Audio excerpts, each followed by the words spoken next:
Assalamualaikum warahmatullahi wabarakatuh. Perkenalkan, nama saya Devika Andriani Marpaung. Saya mahasiswi dari kelas AKP 6B, Program Studi Akuntansi Keuangan Publik, jurusan Akuntansi Politeknik Negeri Medan.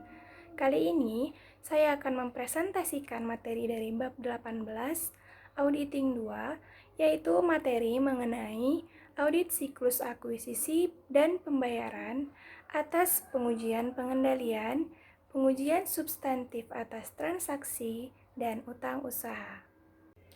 Dalam audit siklus akuisisi dan pembayaran terdapat 3 kelas transaksi.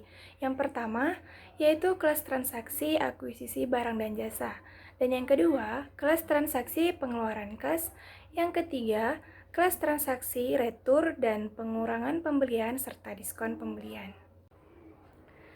Dalam materi audit siklus akuisisi dan pembayaran terdapat beberapa subtopik pembahasan. Nah, kali ini saya memilih satu subtopik pembahasan yang akan saya bahas lebih lanjut, yaitu materi mengenai metodologi untuk merancang pengujian atas rincian saldo utang usaha. Metodologi untuk merancang pengujian atas rincian saldo utang usaha terbagi menjadi beberapa tahap, yaitu tahap 1, tahap 2, dan tahap 3.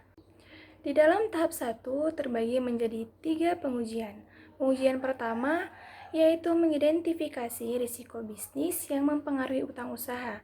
Pengujian kedua yaitu menetapkan materialitas kinerja dan menilai risiko inheren untuk utang usaha.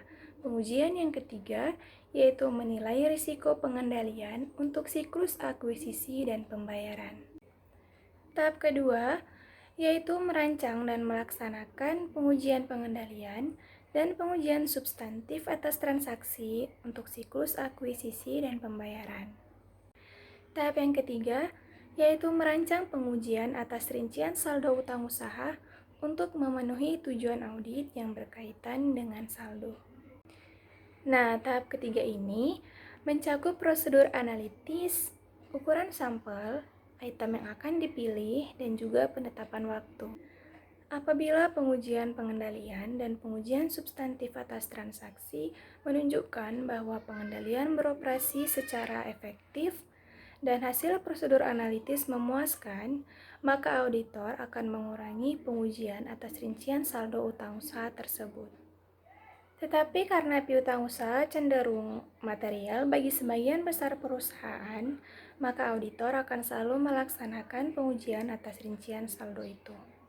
Nah, selanjutnya, di sini saya akan membahas lebih lanjut mengenai tahap-tahap untuk merancang pengujian atas rincian saldo utang usaha.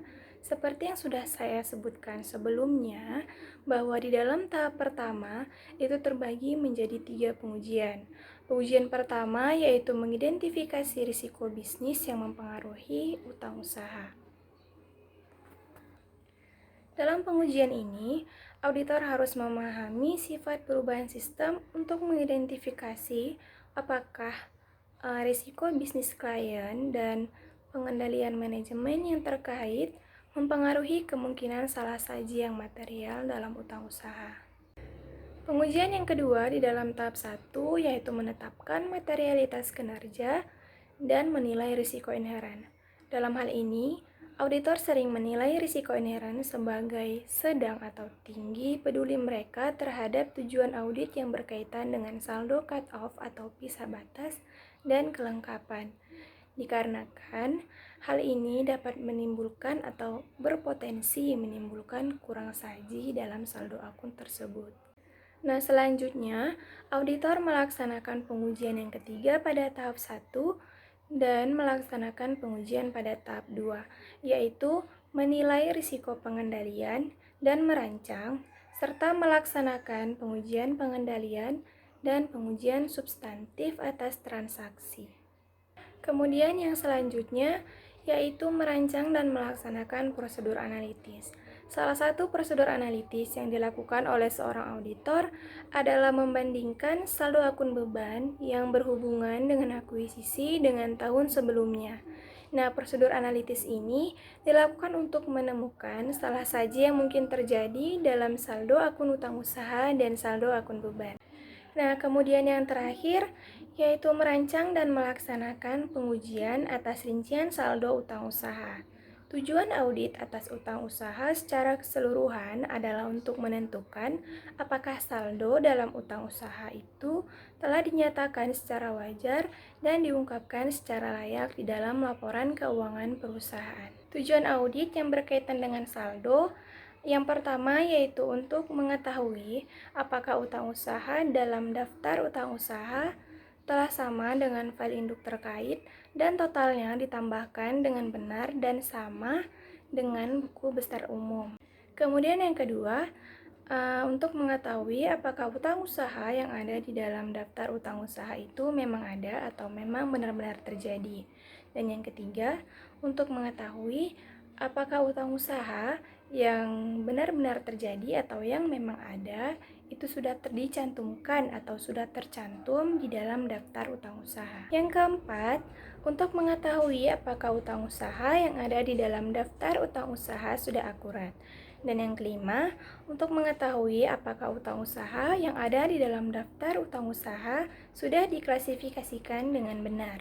Kemudian yang keenam, yaitu untuk mengetahui apakah transaksi yang ada di dalam siklus akuisisi dan pembayaran telah dicatat pada periode yang tepat. Kemudian yang terakhir yaitu untuk mengetahui apakah perusahaan memiliki kewajiban untuk membayar kewajiban yang tercakup di dalam utang usaha. Demikian yang dapat saya sampaikan dan saya ucapkan terima kasih atas kesempatan yang telah diberikan kepada saya untuk menjelaskan materi mengenai audit siklus akuisisi dan pembayaran. Apabila terdapat kekurangan ataupun kata-kata yang salah pada saat saya menjelaskan materi mengenai audit siklus akuisisi dan pembayaran, saya memohon maaf. Wabillahi taufiq wal hidayah. Wassalamualaikum warahmatullahi wabarakatuh.